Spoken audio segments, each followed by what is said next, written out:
Good morning, one and all. Slightly different one today. I've got a little bit of delivery work, got a day's work, so I'm a bit like Postman Pat without the cat. I don't even have a cat. If I did, I probably wouldn't bring it in the van. Anyway, got me lunch. So I'm probably about 6 hours travelling today. Don't worry, this won't be a 6-hour video. Just a quick one really on Abdullah Sima and a couple of the other striking targets, and particularly the valuation put on them. Now, the president of Slavia Prague has been quite vocal. I think he is quite vocal. I think he's a bit of a laugh. I think he's a funny guy. I think he's on Twitter quite a lot, and I think he's obviously doing a very, very good job. Slavia Prague are killing it, are well ahead in the league. But anyway, they've got this striker Sima, who is a good player. I think he scored something like 19 goals in 29 games. He was at the point when I last checked anyway, so a decent goal scoring ratio.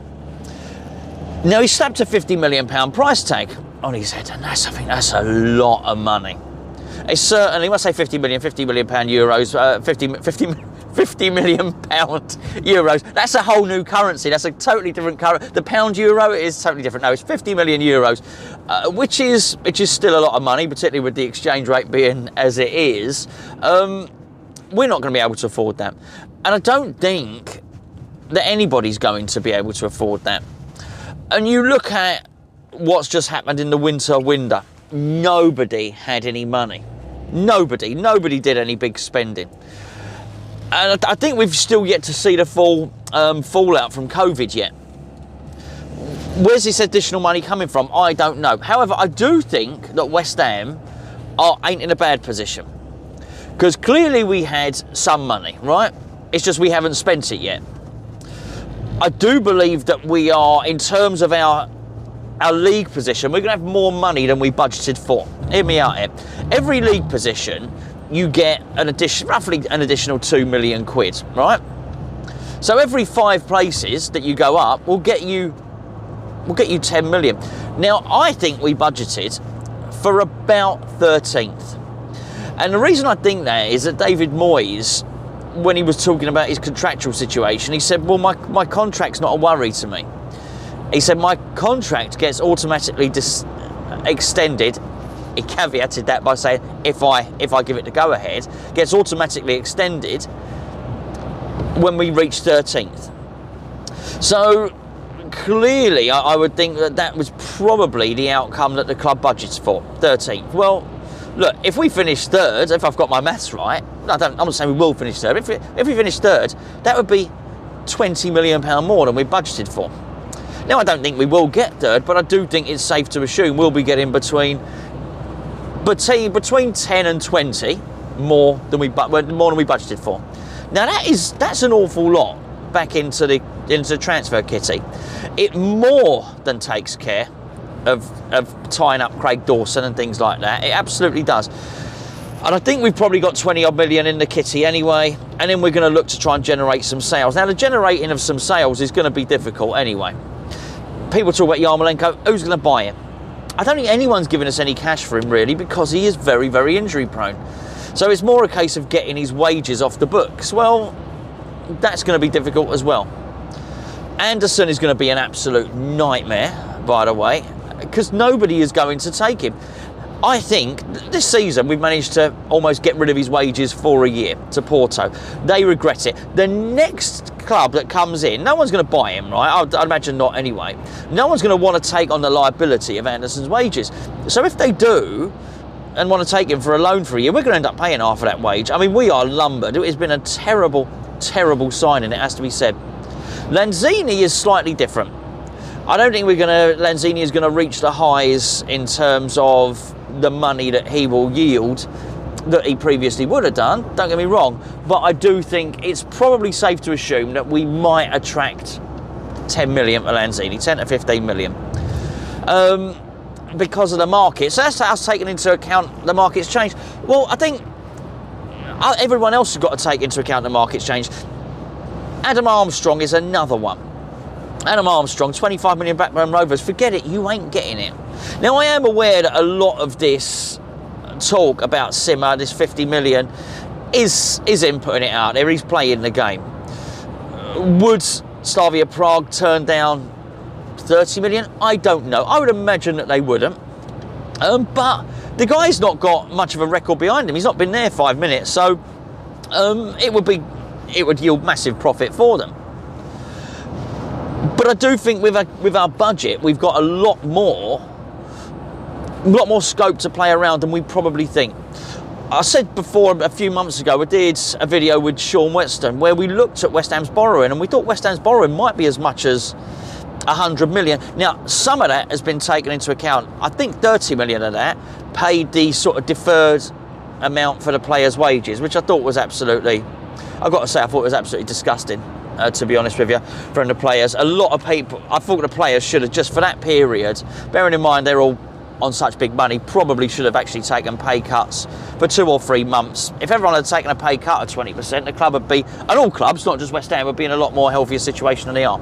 Anyway, my point is I think we can bring in some players. But what we need is probably going to be a lot more than we might have thought.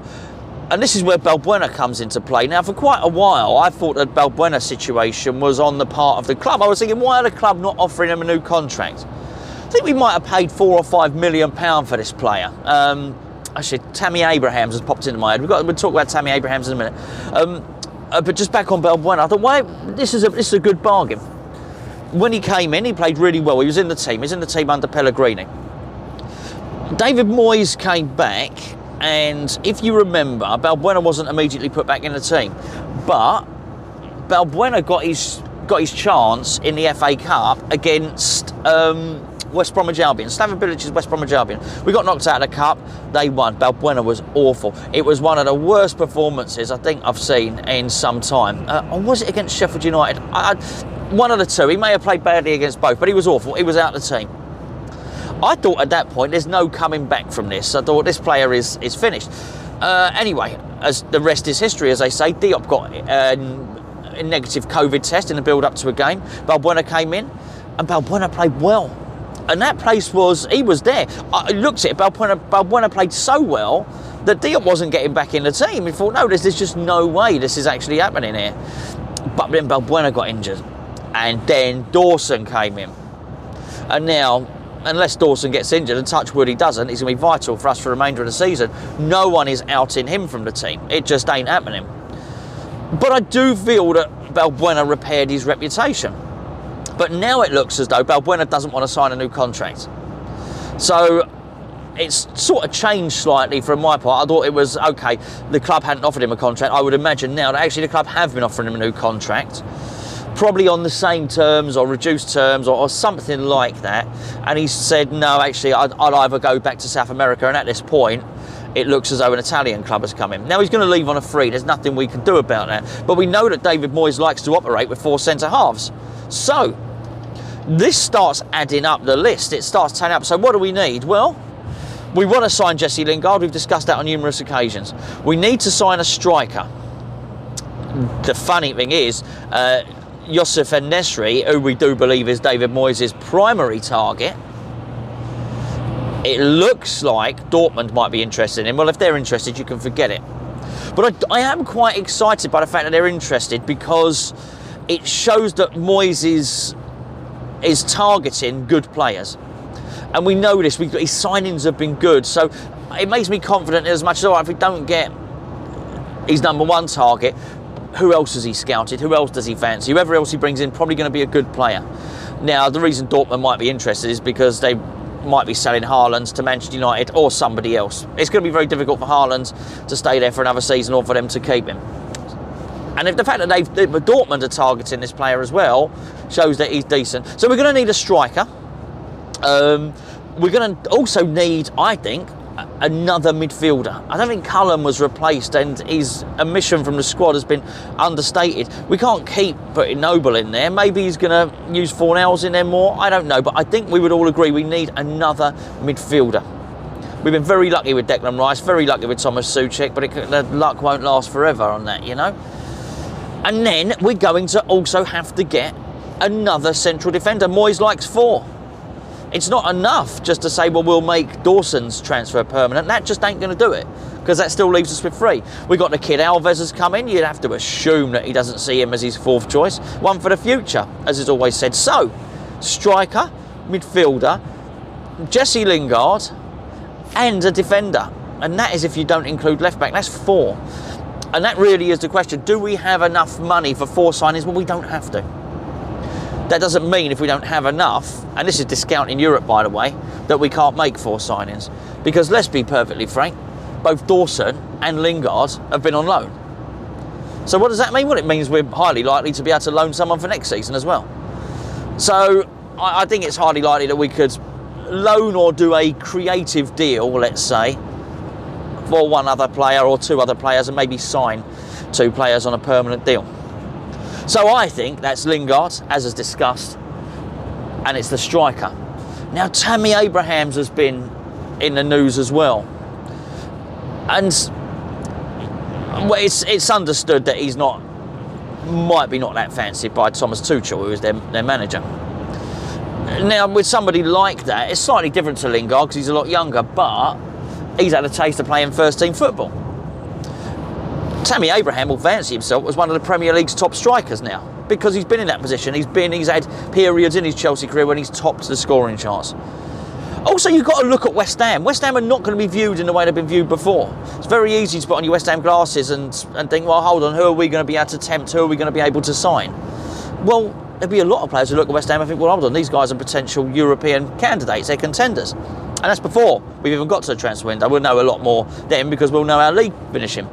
So can we tempt someone like Tammy Abraham to play for West Ham? Yes, I absolutely. A lot of these foreign players as well, not the Tammy Abrahams one, a lot of these foreign players look at the league and they think, and they rate the Europa Cup. Europa Cup is an important thing for bringing in continental players. And if they see that West Ham are a European team or a European candidate, they won't think twice about it, particularly based in London as well. So I do think there's an allure to the club. I do think we can tempt them in. However, can we afford them? And this is what it comes down to it. And this is where it comes back to Sima. We ain't got 50 million euros or whatever that might be in pounds sterling. But it ain't a lot less than 50. I can tell you, I don't know what it might be, 45 million pounds or something like that. I'm not very good at my currencies. We can't afford that, clearly. And we can't afford Tammy Abraham. It said 25, 30 million. Chelsea won't sell him for that. Chelsea sell high. Chelsea are a bit steep in their pricing of players. But that doesn't mean we can't bring someone in. But I don't think there are many people in Europe who will buy Sima for 50 million. I really don't. There is not that sort of money awash in the game. We've yet to see the fallout from it yet. The next TV deal is yet to be agreed. It's very, very difficult here to know what's going to happen. But if I had to put any money on it and I had to guess what we're going to do, it would be exactly that. I think we make Lingard permanent. I think we buy a striker, and it could be any one of these that we've named, and there'll be more names yet to come. But I do feel that is a massive priority for David Moyes, and the fact that he was willing to wait and keep his powder dry shows that it's very, very important. He doesn't want to get this one wrong, and he's identified some players which clearly we just couldn't get. So I do think that that's going to be something that we go in and do. The central defender, I think we'll have to be creative. I think it'll be another loan deal. Central midfield, again, is going to be difficult. And I think we're going to have to work with the funds that we've got. For the reasons I said, we're not going to be able to sell many players. Certainly not. Not the players we want to sell. The players we don't want to sell are actually worth quite a lot of money. But that's a different conversation altogether.